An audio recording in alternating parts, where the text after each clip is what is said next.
G'day everyone. It looks like the track's just genuinely heavy, sort of down the middle. It doesn't look like you want to be too far back and coming to the outside fence, which is promising. Doesn't look like anything's tried to venture that way yet, and it doesn't look like they will. So just similar to most of the tracks we've been facing recently, up on speed is an advantage if you're hard and tough, and if you're just off them with cover, it's probably the ideal position. I don't think backing on the inside, doesn't look like they're cutting up the inside as much as they were there the last meeting. So nothing too exciting to report from a track perspective early. Race 7, Hawkesbury Guineas, looks like Mr. Mozart absolutely gets the perfect run here. Can be wherever it wants, sort of they could lead, behind leader. If Villana pushes forward, which is likely with Lock Eagle, I'd imagine they'd both push forward and Mr. Mozart ends up behind them. All the runners basically get their chance here, and Party for One's probably the query horse. If I was them, I'd be desperately trying to hold the back of Mr. Mozart early with the blinkers on, and that'll give him his best chance to its best chance to improve here, I would imagine. But it is a pretty competitive little race with Villana and Lock Eagle likely to get the runs they want to get up on speed. Mr. Mozart certainly gets that perfect run right behind them, deserving favourite, has the best form coming in. They've got to come up to it, or it's got to come back to them. And Party for One for me is the first time this prep it's been well set up from a fitness perspective. It's sort of been chasing its tail, going up in distance significantly and getting back and facing huge tasks. So if it can hold the back of Mr. Mozart with the blinkers on, it's the one that can improve, but it certainly does need to come up to Mr. Mozart's level of what it's shown so far. Race 8, pretty tricky race here because there's not much speed. As you can see, sort of Jump the Broom has the chance to sort of push forward from that outside draw up in distance. Haven't been excited by its form, to be fair, and I thought its run last start was okay, but has to come up a level here. It's possible because there's the vulnerable horses here in sort of Nudge, Brooks By, Fashionel, all first up off a 105-day break, so they are vulnerable from a fitness perspective.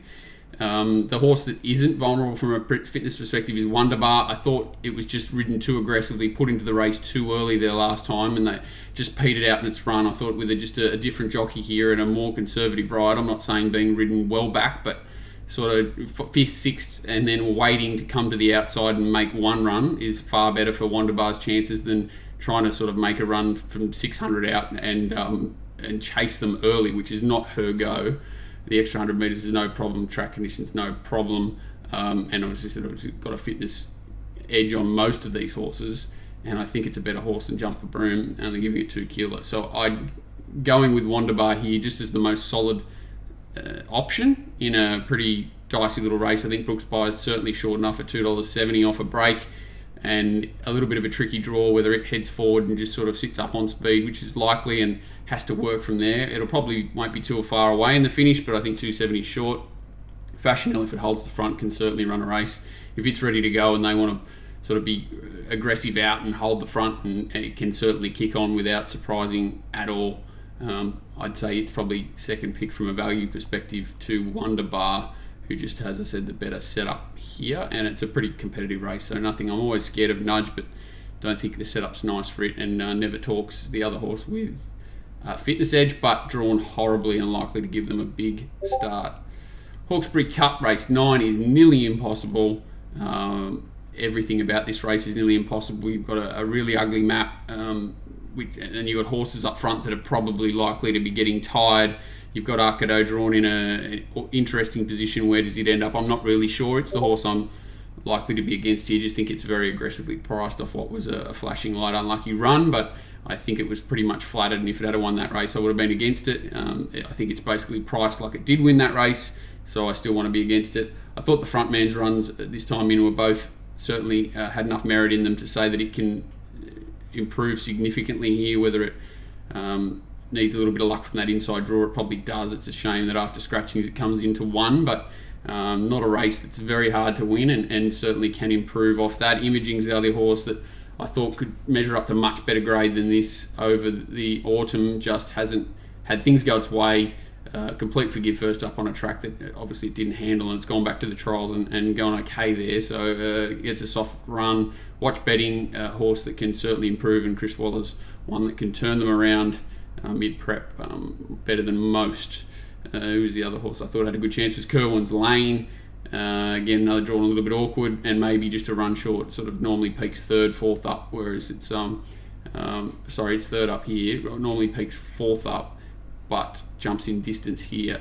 Sorry, it is second up. Pardon me, I'm going mad. Third and fourth up's when it peaks, and it's only second up here. Maybe just needs one more, but certainly good enough to win this race. And I think they're the three main chances. I do concede a good chance to Arcado for sure. Just think it's grossly under the odds, and it is just an honest horse that needs everything to go its way. Take a breath. The last Norwegian Bliss stands out here, just sits outside the leader, Vernelli, and certainly looks like the one that'll be in front with 200 to go, and whether something can get past it is the big question. Samuk can go back to its first up run. It's dangerous. I'm very scared of that Equicast and what it did last start. Back to the trials quietly. This is race day, going to be back on the inside. Seems aggressively priced at 460.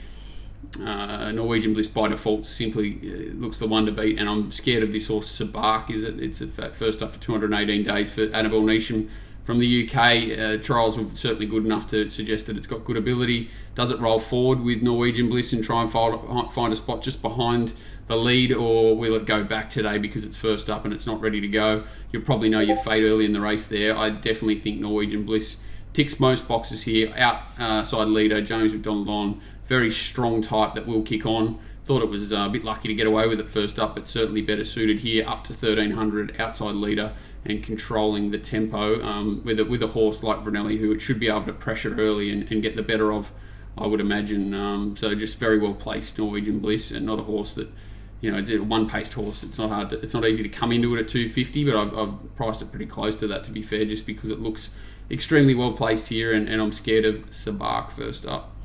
Good luck, guys.